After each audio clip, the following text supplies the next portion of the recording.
A short time ago, a story broke about Annapurna and the entire staff walking out due to negotiations melting down. Eurogamer has coverage of it right here, back on, I believe it was a 12th. Yep, 12th. And it says Annapurna Interactive, the video game publisher behind the acclaimed likes of Outer Wilds, What Remains of Edith Finch, and Cocoon, games you probably haven't heard about. This is the place that made Prey. This is the game, not Prey, Stray. Sorry, got it mixed up. Cat. Sorry, it's the hunting mechanism. Anyway, the cat. It's the stray cat story about the cat that goes around in the cyberpunk setting and starts like solving puzzles and sort of a labyrinth runner kind of game, but you're a cat in the cyberpunk setting. It's kind of clever. Then the other one was Neon White, and we'll look at those in just a couple minutes here when we get to their game lists. But what I want to just so you know who we're talking about, we're not talking about these games you'd probably never heard of. I'm talking about like Stray, one with the cat. And so has reportedly seen a complete exodus of staff following a dispute with the company's owner, causing chaos among developer partners. Now, we went ahead and covered this over on Bounding, the development that we had coming out of that. So the situation as it unfolded as of the 17th was that several staff members we'll learn the names of in a little bit here in another story that I'm going to bring up. Several staff members were removed before these negotiations began. There was an effort to separate Annapurna into two separate entities. This would mean that they'd be doing one that would focus on film assets. So think of a Lionsgate movie with all the crazy CGI in it and stuff like that. Well, sometimes they farm that stuff out to studios like Annapurna, who handle the kind of grunt work, the really kind of dirty work of making sure that like the particle separation on smoking clouds looks right. Make sure that the debris fields look right, make sure that background elements and characters and movement is all moving in its own, way and purpose. And then of course the main studio handles everybody up front. And so that's kind of what Annapurna was sort of positioned in at that point, is that it was doing both video games and movies. And I don't know about you, but I think they interact more than people give them credit for. I think a movie is just something you don't get to press for X on a QuickTime event for. You're basically watching somebody else's QuickTime event go out. And so I just wonder about like what the effort was, right? The initial effort. We'll read about the blow up and how this came to be, but I wonder if maybe they were trying to bridge a gap that's really an unnecessary one. I think Kojima did this best with Death Stranding. That's a movie. That's a movie that you deliver packages inside of. Daryl delivers. That's what I call it. Daryl delivers. And that video game is a 9-hour movie that you occasionally have a couple cutscenes in, QuickTime events in where you got to do some video gaming stuff. But most of the time, it's a movie telling you about what happened to the world. And I really think that's where video game studios like Annapurna, maybe Ubisoft, and maybe Firewalk really should have focused their energy. They should have been movie makers, not video game makers. It's quite clear that their intention is to give you something that is not a video game. It's intended to give you like a documentary feel, like you're learning something. And you're not supposed to. It's escapism. Come on. So here is a story from IGN. Now, again, feel free to take this however you like. It's IGN, and a lot of the time, these developers will go to friendly territory. So these are places that are paid shill organizations like Kotaku, like IGN, and so on and down, the Gamer, the Gamist, whatever it is. These ones, they're going to go and visit them. They're going to like spill their guts to these people because they're believed to be allies. They understand them from the studio's perspective to not be hostile or advantageous about this information. Whereas, in Bounding, we do want to cover this stuff, and we do want to make people who commit these stupid decisions feel stupid for doing them. So yeah, when we give you the news, most of the time it's got a narrative behind it to explain to you, tying together all the information, how this came to be by these people being idiots. It's not a bolt of lightning came down and ruined their day. They deliberately walked into this situation, if not paraded into it, as proudly as they could, just as we saw with Concord. So here we are. Inside Annapurna Interactive's mass walkout, internal politics, the surprise remedy deal, and why it all happened. The entire staff of one of gaming's most beloved publishers walked off the job in early September. Now, why? So they go on to explain here, and they say this. They say, last week, Bloomberg reported that 25 people comprising the entire staff of Annapurna Interactive walked out the door in a group resignation. But while some of the circumstances around their departure emerged in reporting, one pressing question was left unanswered. Why? All right, so they go on to explain how this is sort of like all these different people had different, you know, division, chaotic departures, communication breakdowns. It's just one of those paragraphs that sets the tone. So we're going to skip down to this one, all right? And it says, a company divided. Though the collapse of Annapurna Interactive, as we once knew it, started earlier this year, its roots lie in the company's historical leadership structure. Annapurna's Interactive was initially conceived as a gaming division rather, of Annapurna Pictures, which was founded by film producer Megan Ellis in 2011.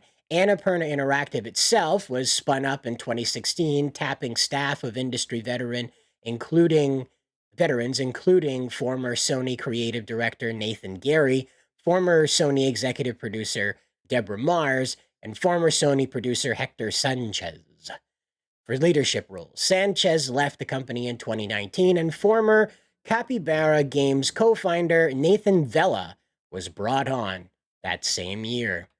The film side of Annapurna's business has undergone well-publicized struggles. In 2019, it was bleeding enough money to prompt Ellis's father, pay attention to this one, multi-millionaire Larry Ellison, to step in.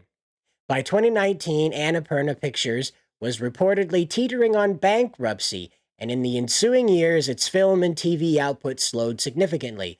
Variety reports that Ellison disappeared from this is the woman, by the way.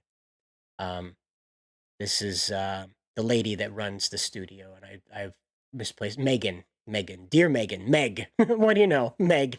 Anyway, in the years, Variety reports, Ellison almost disappeared entirely in 2019, leaving her business to largely run itself during the height of the pandemic. She reemerged in 2021 only to name Gary as president over all of Annapurna, with Mars and Vella stepping into co-head roles at the interactive division. So this person, whatever happened in 2019, she decided to just vacate leadership. It was already not doing well. So in order to save face, she decided to put effectively Sony's old, director team back into directing her studio. I don't know, kind of circular, I guess, you might think, but in the ensuing years, Annapurna Interactive continued to grow, releasing financial and critical successes such as Stray, Outer Wilds, Stray and Neon White. None of the rest of that matters. Stray and Neon White, that's it. You just take a look at these over here, okay? This is what they were working on, all right? They had Morsels that was coming out later this year, or February rather, of next year. And this appears to be kind of one of those cutesy, mobile-like games that has freaky-deaky characters you either collect, interact, or battle with, Seems pretty standard. And then this was some kind of flying game, most likely to be played at, like, safe spaces in order to calm you down, like Paddington Bear. And then there was Mixtape, which, judging by this, it was going to be one of those,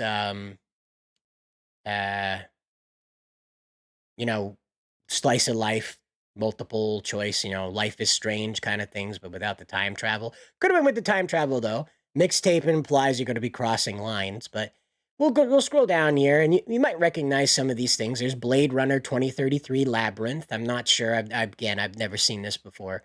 I've never seen We Kill Monsters, Ghost Bike, To a T. Morsels, of course, isn't out yet. Mixtape isn't out yet. Wonder Stop, never heard of it.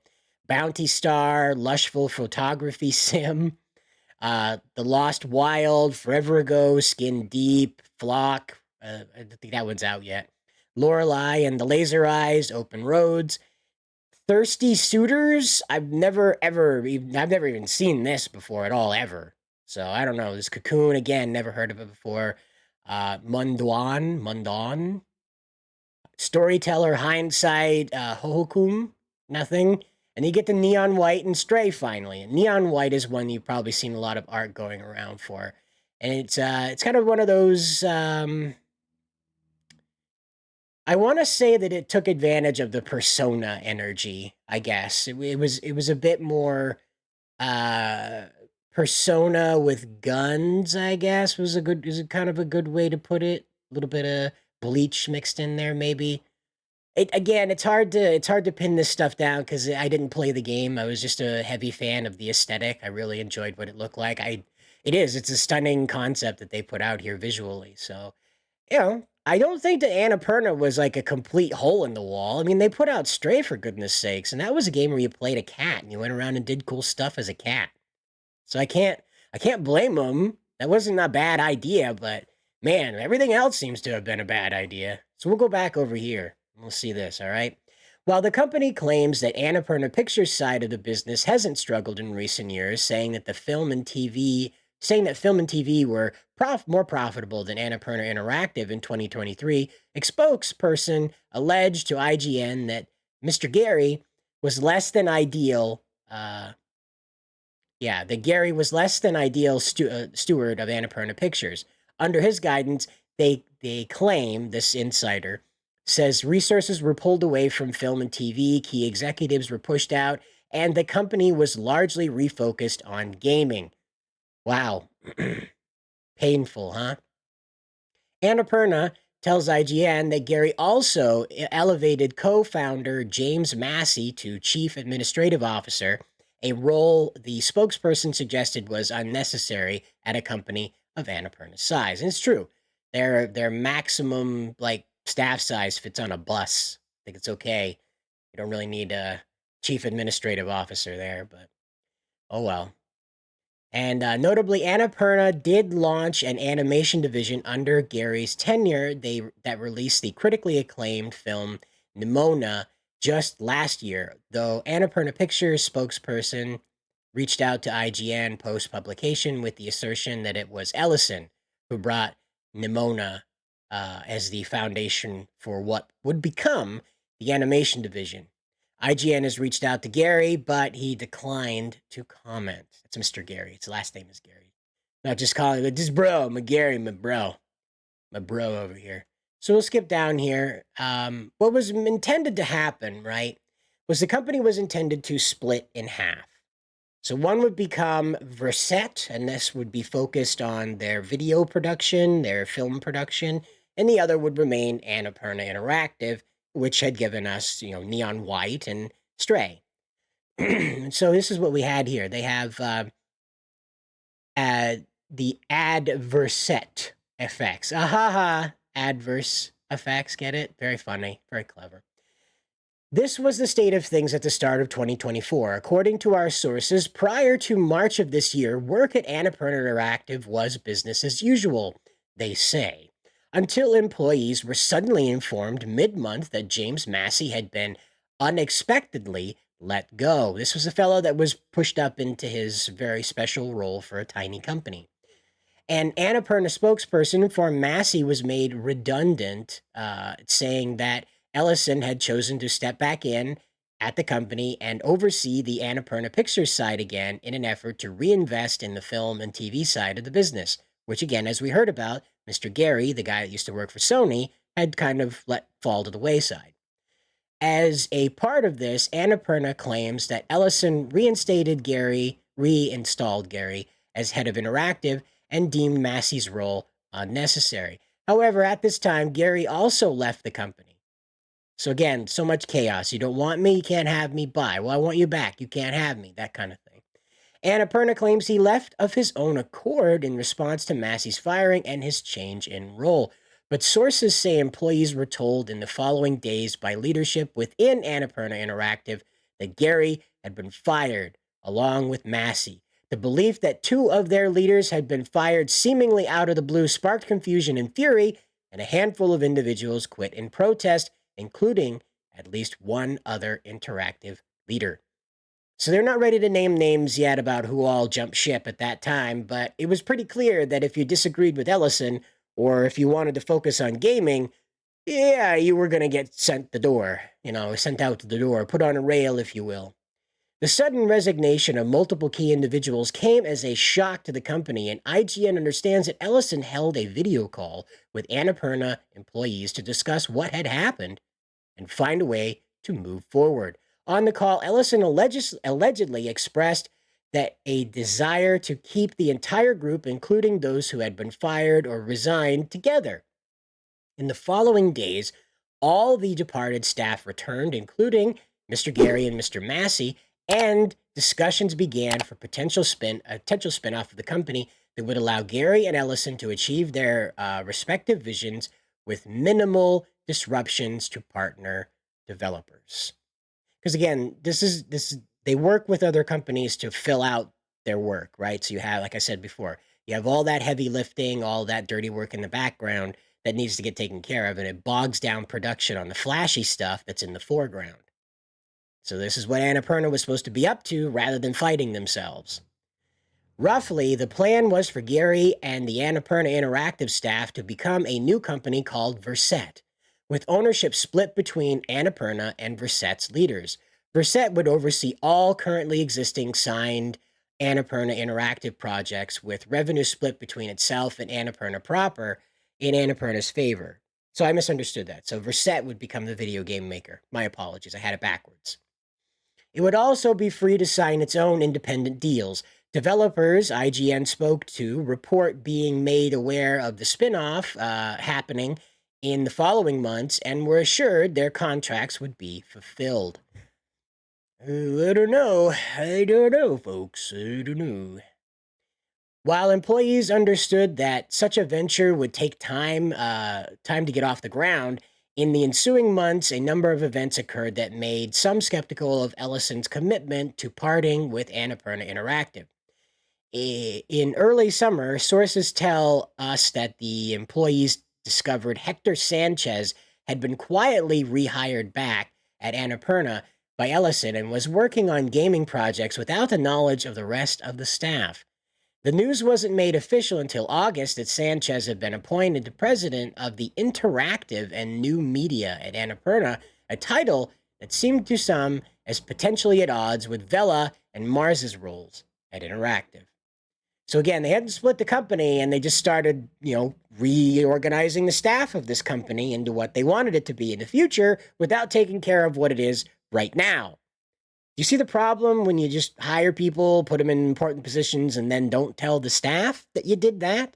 Because maybe they think they're the staff that's expendable now, right?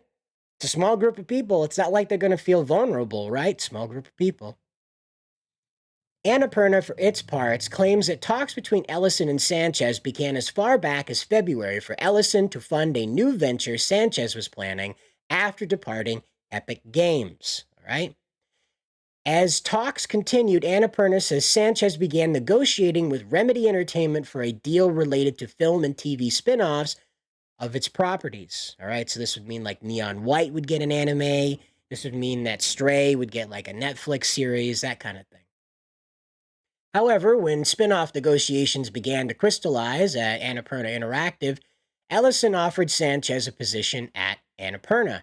The intent per the spokesperson speaking to IGN here was for Verset to become the company's indie arm and for Sanchez to lead efforts in the AA and AAA gaming space, including transmedia properties. And by transmedia, they mean things that'll like move between being like a video game, a motion picture, cartoon, and I assume like stuff you play with, like plushies, Legos, that kind of stuff. Which is how, months later, Annapurna announced it was partnering with Remedy Entertainment on film, TV, and other projects, including funding support for Control 2. The press release, which IGN received, referenced both Sanchez and Ellison, but it doesn't reference Annapurna Interactive at all. And IGN understands Annapurna Interactive employees were only informed the deal was happening that morning. Okay? So before they could make any like assertion as to whether or not, what was going on, there was no prep time, there was no build up, there was no like research and development if they were even capable of taking on this stuff. They just found out that, ta-da, you got to do it now. Employees unaware of Ellison's plans for the status of the spinoff were confused, concerned, and frustrated about the direction of the company and the future of its interactive division, Verset or no Verset. And so that's where we find ourselves with this company, is that they have thoroughly pissed off people with this, okay? Um, so here's another little bit of it. We're only into 2023 on this, all right? This is a very in-depth article, so I hope you're comfortable, okay? I hope you're comfortable. While all this is going on, sources say that discussions with Ellison regarding the spinoff appeared to have stalled out. And in August, Annapurna officially terminated the discussion. So, like, just since February, this company was going to split up. Then it wasn't. It's going to split up again. Then this side was going to do all this important stuff, but then this side was going to do it too, so that there was going to be no distinguishable difference between the two studios again. So the separation didn't make any sense again. So here we go. Now, August, they're like, psych, we're not actually going to spin off into anything else. And so what happened is this. They say any implication Annapurna was backtracking on the deal is false. We agreed to a high-level deal term, signed the term sheet in April, which makes it all the more surprising that we never got a response. Meanwhile, multiple people told IGN in those final months they began to see signs of Ellison exercising greater and greater involvement over Annapurna Interactive's deals, projects, and budgets in a way that began to make them further uncomfortable with the direction of the company and its, what was going on overall. And again, like I just said, since February of 2024, all this crazy stuff was going on. Now they find themselves in this mess, all right? All of this came to a head at the end of August when all 25 Annapurna Interactive employees, including Mr. Gary, Miss Vella, and Mr. Massey, and Miss Mars, signed a joint resignation letter. So that means everybody on both sides of this, you can't run that, I can't run that, he has to run that, she has to run that. All four of those people who were fighting with each other over who did what in the company got together and put the Jan Hancock, if you prefer, for the ladies, on that resignation sign. That was over with. It was done right then and there. The group gave 2 weeks' notice and departed the company together on September 6, leaving Ellis and Sanchez and a newly hired chief strategy officer, Paul Doyle, working on a semblance of Annapurna's gaming efforts. Sources tell IGN that up to the letter being sent and after, the group asked Ellison to work with them on other possible solutions, such as the aforementioned spinoff, but did not receive any interest. All right? So now we find out, too, that the 2-week notice, partner developers did not learn about the sudden exodus of all of Annapurna's contacts until a day or two before it occurred. Annapurna's claims didn't have enough time to collect developer contact information. Rather, studio claims that they weren't able to gather this information soon enough to alert them of everyone's departure. While Annapurna Interactive sources say that they received no guidance from the company during that period, as 2 months should tell developers when and how. And Annapurna spokesperson reached out to post-publication to IGN to deny this, claiming it had an active and open conversation with the interactive staff on how to communicate the news. So again, a lot of he said, she said here, the teams that they were signed to work with, like I said, with that heavy lifting coding, that heavy lifting graphics generation for like background groups and stuff.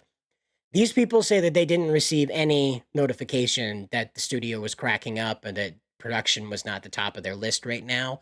They only found out just days before that there was any stress point that was causing this company grief. And then just a few days after that, they find out that the majority of the leadership staff has just vacated in a like joint resignation letter. Imagine you got a game with a very clear deadline looming over your head, and you find out one of the heavy lifters for your games, like background assets and stuff like that, just gone. That studio just evaporated. And then turns out they've been having huge problems for the past couple of years, right around the time you signed on. They just did not let you know that things were that kind of hectic. So that's what they want to do, and they wanted to let everybody know that, nah, those people are wrong, we're right, and then those people said, nah, they're wrong, we're right. It's very, very, very, very mature. It's happening right now. And well, in the aftermath, while IGN couldn't glean any details on the future of the 25 departed employees, there are some indications that the group is collectively working on some new venture together. And so we'll wait for that to show up. I'm not sure it'll come to fruition as like a wholly and entirely new studio for them. What I am going to tell you is this. We see this over and over again. The priorities of the studio drift out of the game, okay? I said at the top of this that there could be a way for video game companies to make movies. Now you can hear right now it's the rest of the Annapurna employees driving by, right? They're on their way. If you haven't hit like and subscribe, by the way, you should, because we're going to get more information on this place as it goes along. We're definitely going to see where these people end up. It's an interesting story, just like the same thing with Concord. These people left the development studio over this lady's just complete upside down and backwards roller coaster style of development. She hires people in that don't want to make movies and puts them in charge of making movies. It's ridiculous. And this is a lesson to learn out of all of this, right? Is that we're going to see this repeat as time goes on with these DEI-ified companies, with these companies that are not focused on production of entertainment, but more focused on sending a message, the message, if you will, conveying an agenda. We saw this with the other day when we looked at the devs and how they were just dressing up at the studios and things like that, rather than actually getting the work done. We saw Game Dev Fashion Week is what I'm referencing. And again, this is a week where people are focused on dressing up because they're going to be have pictures taken of them. These are introverts, right? And you're looking at similar atmosphere going on over here at Annapurna.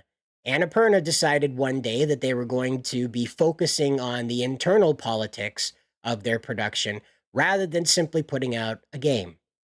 Now, I can tell you with a group of 25 people, 30 people, you're going to have some heads butting. Of course, there's going to be some type A personalities in there that want to say things to you, that want to rush things, that feel the pressure of this information getting out, if you will. And then there's going to be people within that group that are completely cool with whatever goes on. They're just there to make the game and they're having a good time doing it, and it's their passion. They enjoy doing this kind of stuff. So that's kind of your makeup in the group. You're going to have type A personalities that are there to run things, and you're going to have people that are there to just enjoy the process of making the game. Unfortunately, the focus isn't on keeping those people working together in a cohesive nature. The focus is on expanding things beyond their proper boundaries, I guess. If you want to merge making video games with movies, do it. Make an interactive movie. Take a page out of what Kojima did with Death Stranding. Make a movie, like a 9-hour movie script, and then stick some playable parts in the middle of it. I really think that's a genre we're not exploring enough, and it's obvious that Annapurna wanted to go in that direction. So, by all means, pursue that kind of stuff, but don't split into two different entities. Because, again, video games aren't movies. There's a lot of overlap, but the psychology behind that is completely different from a movie. If you want to combine the two, you have an interesting presentation. But to try and maintain two separate entities inside of a 25 to 30 man crew, 30 person, there's women there too. There's like the 30 person kind of 30 employees is a lot to be tasked with, not only just making video games, but also film assets or whole movies in the case of that animation project they put out with Nimona. So think about that for a minute, right? That you're moreover asking too much out of people to do two separate things rather than combining those two separate things into one. And that's my suggestion. If you're out there listening to this, Annapurna people, feel free to go out there and combine the psychology of making a movie with the interactive nature of a video game. I think you'll have a great time, and I think you'll produce something that'll be very interesting for consumers out there that are kind of bored with sitting through a Netflix movie or series where stuff just happens in front of them, as opposed to maybe choosing their own adventure inside of the movie, right? Consider that. I'm not sure if that's something that isn't already done, because again, I don't go out there and I don't absorb a lot of that kind of stuff. Because again, if I want to see a movie, it's going to be a movie, but maybe it's an interactive one now. Give it a try. See what it is. Test it out. If you've seen this process done before, let me know down in the comments. I am curious because it's kind of an interesting idea, right? You're watching a 9-hour movie and you get to play a game inside of it. So I don't know. It seems kind of captivating to me that you have like a task inside of this where you're interacting with the movie characters, right? Maybe from a first person perspective, so it isn't so I don't know, immersion breaking, I guess. Give it a chance. You might be surprised with what you find, but don't try to keep these things separate and in one house and 30 people working on it. It's not going to work. That's not the way to go. Dedicate those 30 people to making movies or dedicate those 30 people to making video games. Ask your multi-billionaire father to figure it out, Meg. Larry's a nice fella. Ask your father to figure it out. But you know as much as we know on this now, okay? We've just brought it up to speed. This is the IGN article. Their sources came to IGN to talk to them about this because, again, they go to friendly territory where they feel like they'll be able to express all this stuff without immediately being judged, or however you want to break it down.